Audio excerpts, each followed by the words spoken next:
Interim government অর্থাৎ অন্তর্বর্তীকালীন সরকার আমরা দেখতে পাচ্ছি আমাদের এই জাতির বা জনগণের যে প্রত্যাশা ছিল সেই প্রত্যাশা পূরণ তারা সম্পূর্ণ ব্যর্থ। 54 বছরের লুটের রাজনীতি, দুর্নীতি, দুঃশাসনের রাজনীতি চিরতরের জন্য বন্ধ হোক। যে যে দলই করুক, হোক আওয়ামী লীগ, হোক বিএনপি, হোক জাসদ, হোক বাসদ, হোক খেলাফত মজলিস, হোক বাংলাদেশ ইসলামী আন্দোলন, হোক ইসলামী আন্দোলন বাংলাদেশ, হোক বাংলাদেশ জামাত ইসলামী, হোক নেজামে ইসলাম, হোক গণ অধিকার পরিষদ, হোক এনসিপি, আমরা দল বুঝবো না, পরিবার বুঝবো না, মার্কা বুঝবো না। আমরা দেখব সে আমাদের নাগরিক, প্রত্যেকটা নাগরিকের নৈতিক মৌলিক সুবিধা নিশ্চিত করাই হচ্ছে আমাদের কাজ। কথা ঠিক কিনা? এই জন্য আমরা বলতে চাই, আমরা দল মত জাতি ধর্ম নির্বিশেষে আমরা এই নাগরিকের উন্নয়ন করব। দল মত জাতি ধর্ম বর্ণ নির্বিশেষে নাগরিক দেলদরের উন্নয়ন করব এবং প্রত্যেকটা মানুষের অধিকার যাতে সুপ্রতিষ্ঠিত হয় এই জন্য আমরা জান মাল ব্যয় করে আমরা এই রাজপথে থাকবো ইনশাল্লাহ। এবং আগামীতে যদি এই নাগরপুর দেলদরবাসী আমাকে নির্বাচিত করে, মহান রাব্বুল আলামিন ভালো জানেন, যদি আমি নির্বাচিত হই, আমি বলতে চাই একটা মানুষ কষ্ট পাবে তো দূরের কথা, একটা পশু পাখি গাছপালাকে আমরা কষ্ট দিব না।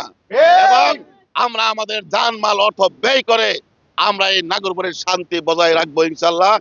ইতিমধ্যে আপনারা দেখছেন ইন্টারিম গভর্নমেন্ট অর্থাৎ অন্তর্বর্তীকালীন সরকার আমরা দেখতে পাচ্ছি আমাদের এই জাতির বা জনগণের যে প্রত্যাশা ছিল সেই প্রত্যাশা পূরণ তারা সম্পূর্ণ ব্যর্থ।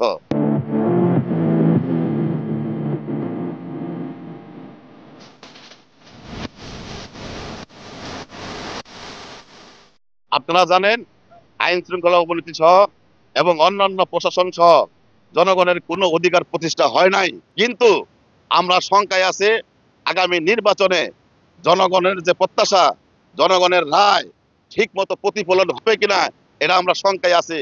কারণ সন্ত্রাস, নৈরাজ্যবাদ, চাঁদাবাজ, সন্ত্রাসীদের অস্ত্রের যন্ত্রণানি, ভয়, হুমকি প্রতিনিয়ত প্রত্যেকটা গ্রামে গঞ্জে শহরে আমরা বিদ্যমান দেখতে পাচ্ছি। এই জন্য আমরা সরকারের প্রতি উদাত্ত আহ্বান জানাবো, নির্বাচনী সুষ্ঠু সুন্দর পরিবেশ, সকল নাগরিকের অবাধ স্বাধীনভাবে যাতে মতামত প্রকাশ করতে পারে, এই জন্য আরো এই রাষ্ট্রকে সংস্কার করতে হবে, বিচার করতে হবে, আইন শৃঙ্খলা বাহিনীর অনেক উন্নয়ন করতে হবে, যাতে একটা মানুষ স্বাধীনভাবে সাহসিকতার সহিত তার মনের ভাব পোশাক ভাব প্রকাশ এবং তার যে ভোটাধিকার সে প্রয়োগ করতে পারে।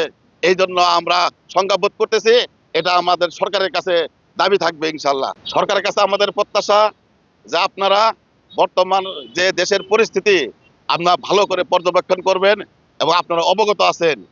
কিন্তু আমরা চাই না এক ফ্যাসিস্ট দূর হয়েছে আবার ফ্যাসিস্ট পুনর্বাসন হোক।